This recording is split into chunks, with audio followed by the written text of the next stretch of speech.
বিশ্ব ফুটবল নিয়ন্ত্রক সংস্থা ফিফার নেওয়া সিদ্ধান্তগুলোর মধ্যে সবচেয়ে বড় ভুল সিদ্ধান্তটি ছিল ক্লাব বিশ্বকাপ নামে আলাদা একটি গ্লোবাল টুর্নামেন্ট গঠন করা। এই দাবিটি কোনো বিশ্লেষক কিংবা ভক্তদের নয়। সুইস ডেইলি 24 আওয়ার্সকে দেওয়া এক সাক্ষাৎকারে নিজের নেওয়া এই সিদ্ধান্তটি ভুল ছিল বলে দাবি করেছিলেন তৎকালীন ফিফা প্রেসিডেন্ট সেপ ব্ল্যাটার। তার মতে ক্লাব ফুটবলে হস্তক্ষেপের চেয়ে ফেডারেশনগুলোকে নিয়ে কাজ করা উচিত ফিফার।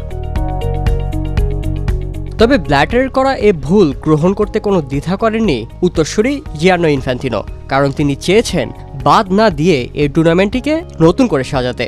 2016 সালে ফিফা প্রেসিডেন্ট হিসেবে নির্বাচিত হওয়ার 9 মাস পরই ক্লাব বিশ্বকাপের ফরম্যাট পরিবর্তনের সিদ্ধান্ত নেন ইনফ্যান্তিনো। আর এই ফরম্যাট পরিবর্তনের পেছনে মূল কারণই অর্থ। বর্তমান সময়ে খেলার চেয়ে অর্থ উপার্জনের মেশিন হিসেবেই বেশি দেখা হয় ফুটবলকে, তাই যেখানে টাকা বেশি সেদিকে ঝুঁকে পড়ে ছোট বড় সব ক্লাব। পুরাতন ফরম্যাটে ক্লাব বিশ্বকাপে লড়াই করত মাত্র 7 দল, বিজয়ী দল পেত মাত্র $50 লাখ, আর রানার্স আপকে দেয়া হতো 40 লাখ। কিন্তু টুর্নামেন্টটিকে বর্ধিত করার পর থেকে অর্থের সেই হিসাব নিকাশ একেবারেই বদলে গেছে। 2025 থেকে নতুন ফরম্যাটের এই টুর্নামেন্টের জন্য লড়বে 32 দল, সাথে থাকবে টাকার ছড়াছড়ি।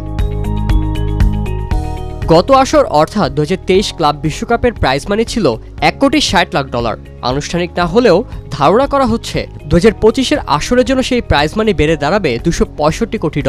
স্প্যানিশ দৈনিক AS সহ ইউরোপের বিভিন্ন সংবাদ মাধ্যমের মতে ক্লাব বিশ্বকাপে শুধুমাত্র অংশগ্রহণের জন্যই 32 দলকে প্রত্যেককে দেওয়া হবে $5 কোটি করে। এছাড়া ফলাফলের ভিত্তিতে বাড়তি বোনাস পাওয়ার সুযোগ তো থাকছেই, যেমন চ্যাম্পিয়ন দল পাবে $10 কোটি।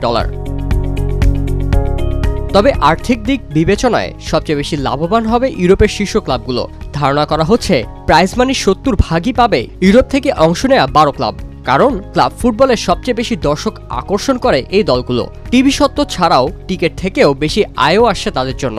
যদিও অর্থ সরবরাহের মাধ্যমে বৈশ্বিকভাবে তুলনামূলক ছোট ক্লাবগুলোকে বিশেষ সুবিধা দেয়াই মূল লক্ষ্য ফিফার, তাই ঠাসা সূচির জন্য ক্লাব বিশ্বকাপের নতুন ফরম্যাট অনেকের কাছে সমালোচিত হলেও ক্লাব মালিকদের আগ্রহকে বাড়িয়ে দিয়েছে আকর্ষণীয় প্রাইজ মানি।